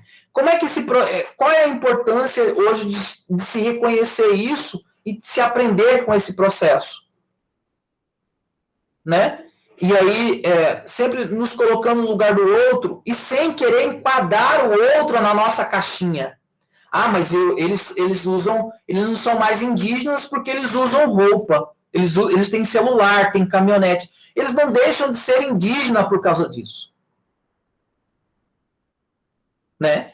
E aí, e também não perdem os seus conhecimentos transmitidos, né? Não necessariamente perdem. Muitos deles hoje não falam, muitos indígenas, muitas etnias não falam as línguas mais, né?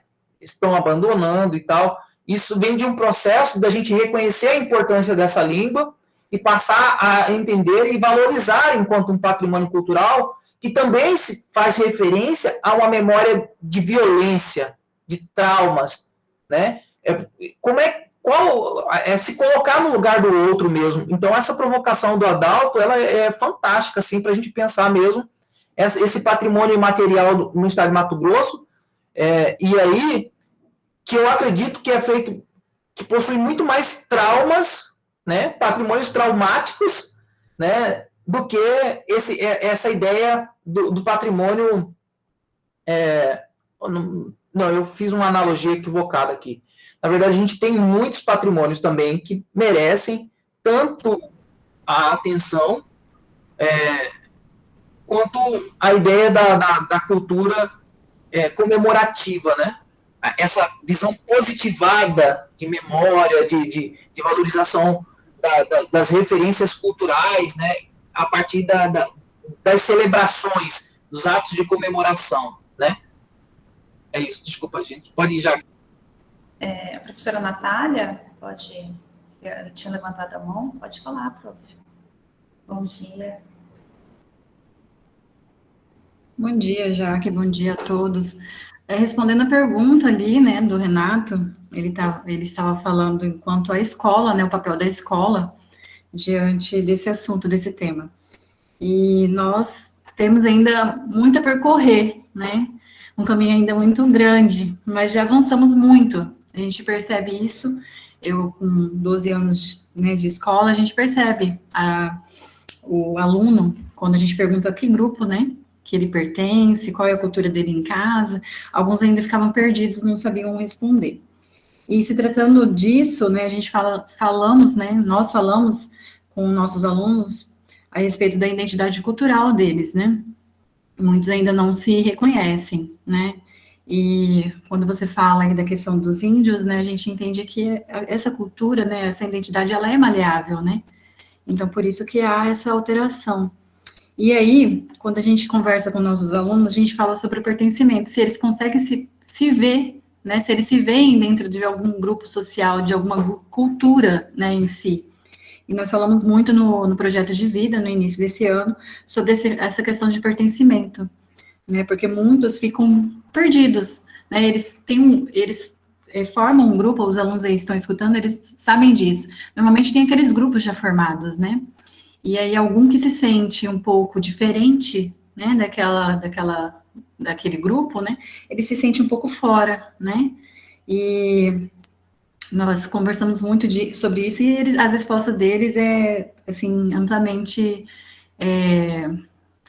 como se diz, bem amigável. A gente viu aí no comentário deles, eles falando sobre a escola, eles conseguem visualizar e incluir, então eles já têm essa visão de inclusão, né, incluir o colega que tem lá os seus hábitos, seus costumes, né, a cultura, ou crenças, e assim por diante, diferentes da deles. Então, esse sentimento de pertencimento do adolescente em si, do aluno, né, quando você disse sobre a escola, é muito grande ainda. Então, por isso que eu digo que a gente ainda tem muito ainda a percorrer, porque muitos ainda se sentem excluídos por conta também da cultura, do dialeto, né, do sotaque, muitas questões aí culturais, vamos dizer assim. É isso, e no projeto nós trabalhamos muito, no projeto de vida, trabalhamos muito com os segundos anos a respeito desse assunto. né, como que eles se veem, né, no grupo, qual é a cultura deles. Em casa, foi um questionário para casa, não sei se eles estão se recordando disso, né, perguntando qual é a região do pai, da mãe, né, todos eles vivenciaram esse questionamento em relação à cultura. É isso, Jaque. Ok, Renato, quer falar alguma coisa? Senão, eu queria só fazer uma fala bem rápido.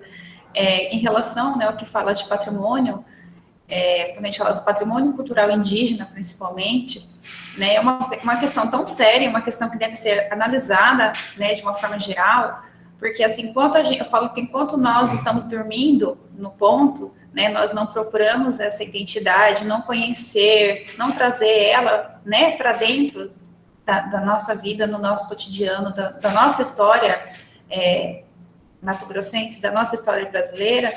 Tem muita gente fora do nosso país que se interessa pelos conhecimentos indígenas, porque eles trazem uma riqueza de informação muito grande, né, principalmente voltado para a medicina, para a biomedicina. É tão sério isso, que existem leis, né, se o Renato quiser comentar alguma coisa rapidinho, antes de finalizar, existem leis de preservação desse patrimônio. Por quê? Porque estavam tirando esse patrimônio nosso e fazendo um patenteamento de algumas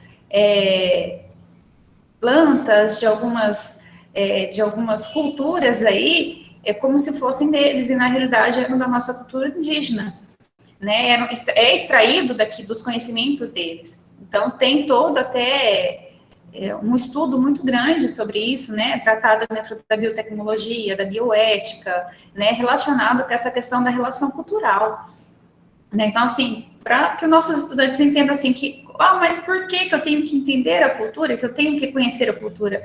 Porque é uma questão muito séria, é uma coisa que é nossa, é a nossa identidade, é algo que estão tirando nosso e estão levando para fora e estão dizendo que é deles, e não é nosso, é a nossa cultura, né, igual o Renato já colocou, é uma coisa muito ampla, né, o professor Jean também, falando assim, a cultura, ela é muito ampla, né, é a nossa cultura, é o nosso conhecimento, então, assim, é valorização do que o pai ensina, porque o seu bisavô, o seu tataravô, alguém lá de trás trouxe esse conhecimento, e hoje ele é importante aí, às vezes até para preservação de vidas, para preservação de identidade, né, para preservação aí de muita coisa da qual nós não valorizamos, né? Já que você Natália, tocaram num ponto muito importante, assim, sabe? Eu acho, de fato, assim, vocês, quando eu falo a questão da escola, Natália, eu estou dizendo no sentido mais amplo, né? Eu tenho plena certeza, assim, do compromisso social mesmo dos professores hoje em dia, da gente pensar nessa diversidade, de trabalhar com os conteúdos, da seriedade trabalhada dentro das escolas, sabe? E aí, assim, o quanto que nós também somos tão desvalorizados, né? E exercemos um papel tão importante nesses territórios, mas a gente também não pode deixar de vista, né? Perder de vista que a gente está dentro de um conflito, a gente vai de encontro, né? A gente choca com os interesses da economia de mercado capitalista, que quer ver a exploração pela exploração. Não quer saber de troca de afeto, não quer saber se você vai conhecer o outro. Ela tem que saber que ela quer te colocar a serviço deles. Esse é o X da questão. E aí a Jaque toca num ponto essencial também da discussão do patrimônio genético, né? Que existe hoje uma lei, né, específica para a preservação do patrimônio genético e que garante, inclusive, a repartição de benefício com as comunidades detentoras desses saberes. Mas como que você sabe que tal comunidade é detentora de um saber, gente? Como que você sabe se não teve pesquisa, não tivemos pesquisa, né? Você não financia pesquisa, você não tem nada registrado que aquela comunidade tem aquele saber, aí vem um gringo, vem um antropólogo contratado lá por uma empresa da Bayer, essas indústrias cosméticas, como a própria Natura, né? A Natura, que a gente hoje vê usando muito essa questão, né, da conservação da natureza, coisa bela, coisa maravilhosa, mas a Natura foi obrigada a repartir benefício com a comunidade no Pará, em que ela foi lá, pegou um saber ancestral e produziu um produto cosmético. E estava ganhando milhões em cima, né, desse conhecimento aplicado da comunidade, que sabia que era bom para a pele, que sabia que era bom para o cabelo, né, que era para tratamento de unha. Então, muitas vezes, essas grandes empresas, essas grandes indústrias que hoje chega para vocês aí um produto bom para o cabelo, para unha, para tratamento de rugas, tratamento disso, daquilo, né? Foi beber lá nas comunidades. Ela só teve a capacidade e o instrumento para processar melhor o produto. Mas quem já detinha esse conhecimento eram as comunidades tradicionais. De um saber milenar, transmitido de geração para geração. E esse conhecimento é um patrimônio imaterial, né? Dentro desse processo que a gente precisa reconhecer. Então, a gente tem aí, né, por exemplo, um ponto que é importante, por exemplo, tivemos um designer de São Paulo que foi fazer um tour lá em Roraima, né, na terra indígena Ayampi, do povo Ayampi, né, e ele achou lindo o designer gráfico, pegou a pintura do povo e começou a fazer estampas e vender para chinelo e tal, e lucrar, e não deixou nem um centavo para a população indígena, e o pior, sem entender a cosmologia simbólica do povo, né, o que significava aquela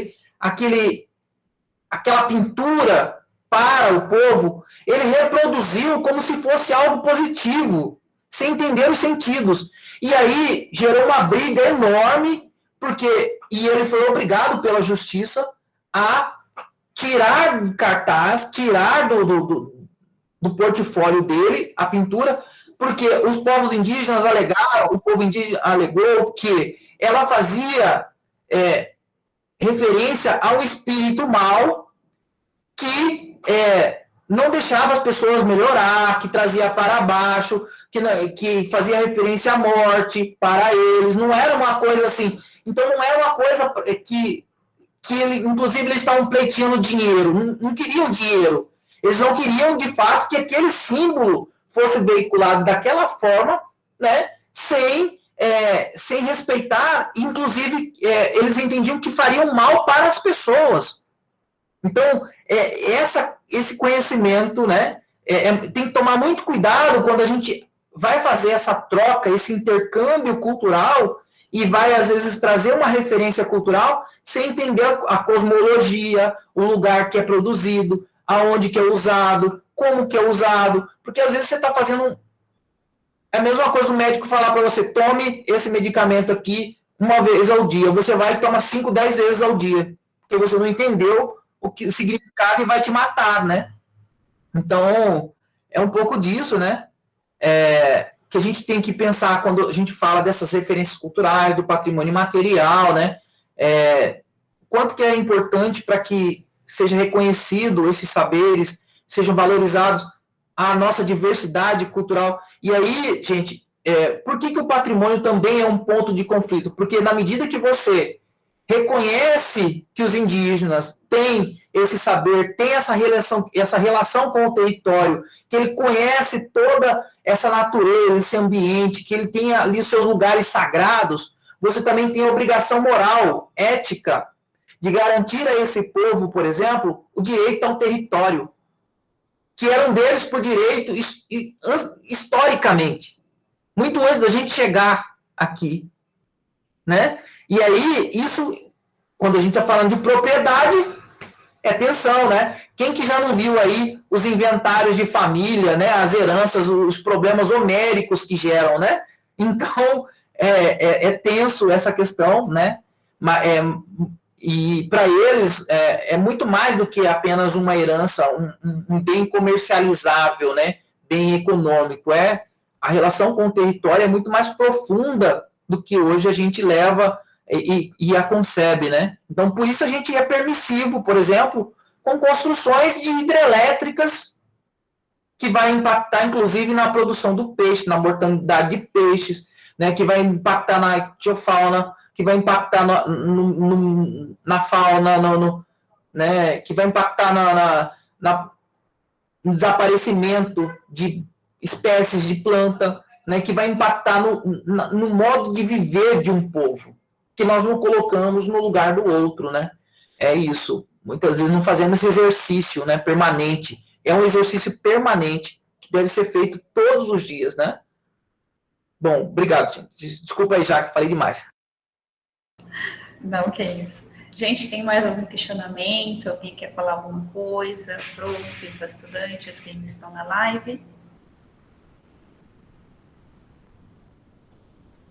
Eu queria dar só um recadinho. Pode dar. Bom dia a todos. Eu fiquei aqui escutando, ouvindo aí pacientemente, né?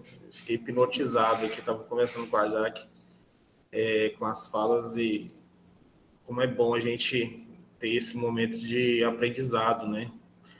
E nisso tudo, como a gente está falando aqui, basicamente a maior parte para alunos e professores, é a gente entender onde é que a escola fica nisso tudo, né? Então, importante não é só apenas conceituar a cultura, né? É fazer com que as pessoas, tanto os alunos, quanto os professores, os pais, a comunidade em si, ela entenda o que de fato é a cultura.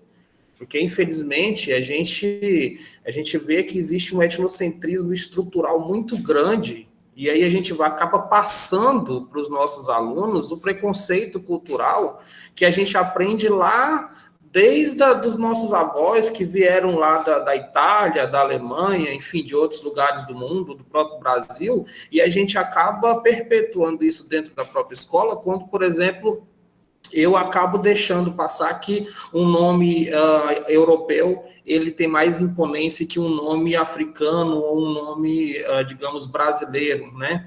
Eu deixo a minha influência, né, de preconceito, ela transpassar na escola, quando eu, por mais que eu fale de outras questões ligadas à religiosidade, de culturas diferentes da minha, mas eu dou mais importância à minha, quando eu vou lá, por exemplo, coloco um crucifixo estampado na parede, não dou espaço para outras práticas religiosas de outros grupos. Então, eu acho que o que é mais escondido é que é o mais perigoso, né? Que são esses preconceitos que a gente acaba passando, muitas vezes porque a gente não tem, né, o conhecimento, de fato, do que é relativismo, do que é etnocentrismo. Então, acho que é importante para a gente começar a mudar, de fato, o mundo, não esperar a cultura surgir no horizonte, a gente olhar, às vezes, para o nosso próprio umbigo e ver que a cultura está aqui. E a gente só precisa dar valor a essa cultura que já existe, ela não vai brotar. Então, acho que os órgãos que fazem o tombamento, os órgãos que criam que marcam esses patrimônios materiais ou imateriais, eles têm essa função e essa importância de dizer, olha, as culturas, elas são muito bem-vindas de todas as partes do mundo, mas a gente não pode esquecer que nós temos a nossa cultura aqui, ela é tão importante quanto as outras culturas que vêm de outros lugares, porque, como o Renato disse aí, a cultura, ela é muito dinâmica e ela se relaciona, né? A gente abandona algumas práticas, acrescenta outras, e acho que a cultura se mantém viva exatamente por essa capacidade de adaptação e de renovação que ela tem constante. E a escola não pode jamais deixar aquilo que a gente trouxe, ou que trouxeram da Europa, né, junto com os portugueses, que foi aquele etnocentrismo, aquele olhar dizendo, olha, tudo que é europeu é bom e tudo fora dessa casinha europeia é ruim e não presta. Então, a religiosidade, a cultura, os hábitos, os costumes dos povos originários do Brasil, elas são inferiores aos europeus. A gente precisa, de uma vez por todas, começar a mudar esse comportamento e essa percepção que a gente tem em relação a isso, porque senão a escola ela não vai ser um local de transformação social e apenas de repetição. Então, ela vai se perpetuando e a gente não consegue, de fato, transformar a nossa sociedade nem a mente dos nossos jovens. Então, acho que a escola é muito importante nesse ponto de fazer os jovens entenderem, de fato, que a cultura do outro, sendo diferente da minha, não significa que a minha é melhor ou pior que a dele. Significa que é apenas diferente, que todas têm a sua importância, porque ela é que, de certa forma, dá a liga, né? Ela que é o imã dos povos entre os povos e dos povos com o lugar. Porque um povo sem cultura, ele é um povo sem vida, né? Digamos assim. E as culturas têm essa importância para ter essa solidariedade, como o Renato disse, de um povo, de uma pessoa com a outra, porque através, né, da troca de práticas, de costumes, é que as pessoas vão criando esses laços afetivos, e aí, inclusive, dentro de algumas culturas indígenas, por exemplo, a figura principal é a do cacique, mas em algumas a mais importante é a do pajé, porque ele é quem vai ensinar, ele que vai dizer, ele vai curar, ele vai ensinar os mais jovens, e ele é que vai transmitir a história daquele povo para as gerações mais novas. Então, de certa forma, ele se torna a pessoa aí mais importante daquele grupo indígena, porque ele é o detentor do conhecimento cultural de todo o povo e da história, que vai sendo passada aí para as gerações mais novas. Então, acho que a escola tem que ser um pouco mais pajé e menos cacique nesse ponto. Acho que era só isso que eu queria pontuar aqui. Valeu. Anderson, eu gostei muito. Já que eu vou fazer só mais uma intervençãozinha, tá, Jaque? Me perdoe. Sei que já estão com o tempo já estourando já aí, mas vou. Não, tranquilo. O Anderson, eu acho muito interessante a sua fala, o Anderson, porque assim, a gente parte do pressuposto também, né? Que as instituições, elas são obrigadas, né? Ela tem esse dever ético. A gente parte desse entendimento que as instituições têm esse dever ético com a preservação, né? E que ela vai garantir isso, né? Essa preservação. No entanto, ela é um espaço de conflito. E quando a gente, por exemplo, eu estudo Cáceres, o tombamento de Cáceres. Minha dissertação foi sobre Cáceres, né? E, Anderson, eu encontrei, por exemplo, gente dentro do próprio IFAM falando que Cáceres não merecia ser tombado em nível nacional porque não tinha um conjunto homogêneo que parecia Ouro Preto, Tiradentes e tal, que não fazia parte da história nacional, dentro do próprio órgão de preservação, sabe? E isso está relacionado, né, à própria ideia do que eles entendem como nação, né? Então, por exemplo, quando a gente reclama, Cuiabá, por que tem, o estado de Mato Grosso tem 56 museus, já que todos vocês aqui, tem 56 museus, por que só capital, só Cuiabá tem 26? E os demais municípios, alguns ali, Cáceres tem 2, Rondonópolis tem 1, Alta Floresta tem 1, por causa da Unemate, né? Por que a gente não tem mais museus no interior? Cada município não tem 1, 2, 3 museus. Por quê? Porque não é interessante para o capital fortalecer memórias, laços afetivos. Museu é troca, é acúmulo, é pesquisa, é valorização do outro, que vai enfraquecer, né, essa visão de relações baseadas apenas na troca. Um ganha e o outro perde, né? Então, eu acho assim que, de fato, entender esse etnocentrismo estrutural ainda presente dentro das próprias instituições que atravessam as instituições, e a escola não está isenta disso, né? A escola, estou falando de instituições de modo geral, mas a escola também está nesse processo, é fundamental para que nós possamos encontrar novas saídas, novas soluções, né? Para pensar uma sociedade mais justa, solidária. E aí eu já quero deixar o convite para vocês aqui, Jaque. Eu estou na coordenação do Fórum de Entidades em Defesa do Patrimônio Cultural, a seção mato-grossense. Por exemplo, quem é ligado à ANPEG, ou as instituições de cada área de cada um, aí, professores, né? Ou que tem uma associação de produtores aí que defendem a cultura, o Festival Junino, né? As comunidades tradicionais ribeirinhas, e que quiser participar do fórum, o fórum é um espaço aberto para nós, para pensar, inclusive, né, na interiorização dessa política de preservação, né? Por que os municípios não têm legislação? É porque o patrimônio cultural não é algo natural. ele é algo construído socialmente ao longo do tempo, né? E ele requer um conhecimento específico, requer um conhecimento principalmente da questão do ordenamento jurídico do Estado brasileiro, que é a lei de tombamento, a lei de registro, a lei que vai garantir o inventário, a lei que vai garantir dinheiro, por exemplo, já que, do mais colegas, né, que vai falar assim, olha, a gente tem aqui 50, 100 mil para a escola tal fazer um inventário de patrimônio cultural, né, da região do território em que ela está inserida.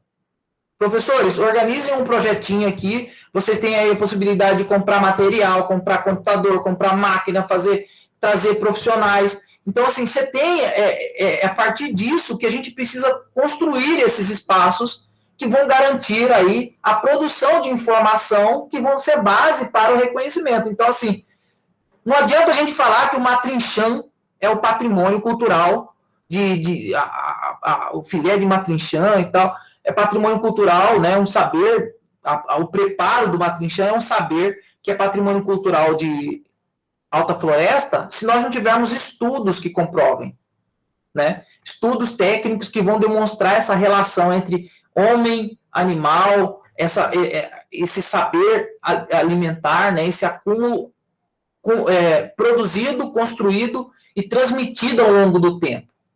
Então, isso requer, inclusive, equipe interdisciplinar, geógrafos, historiadores, artistas, né, de modo geral. Tá bom, gente? É só isso. Deixa o convite aí. Obrigado, Jaque. Falo demais aí.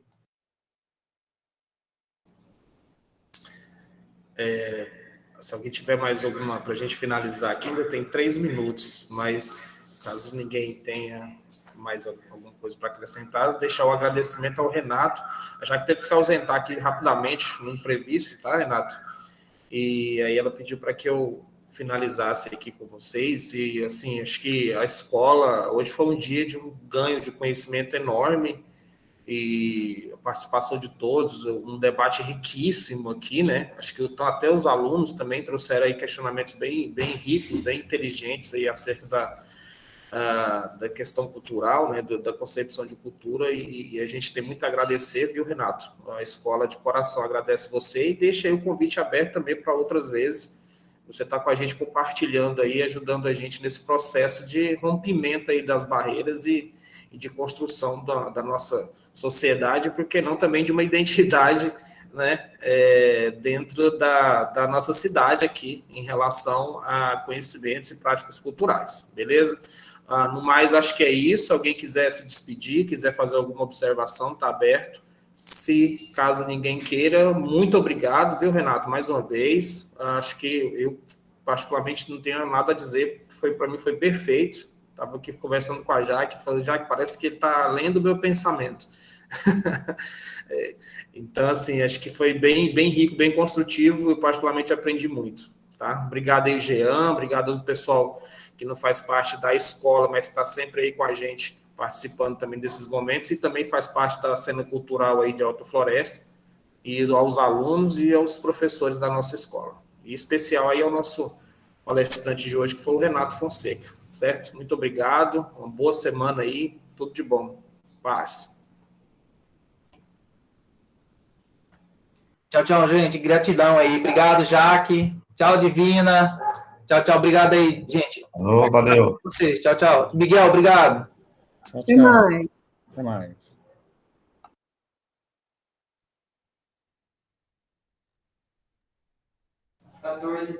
Podem sair, gente. Obrigado, viu?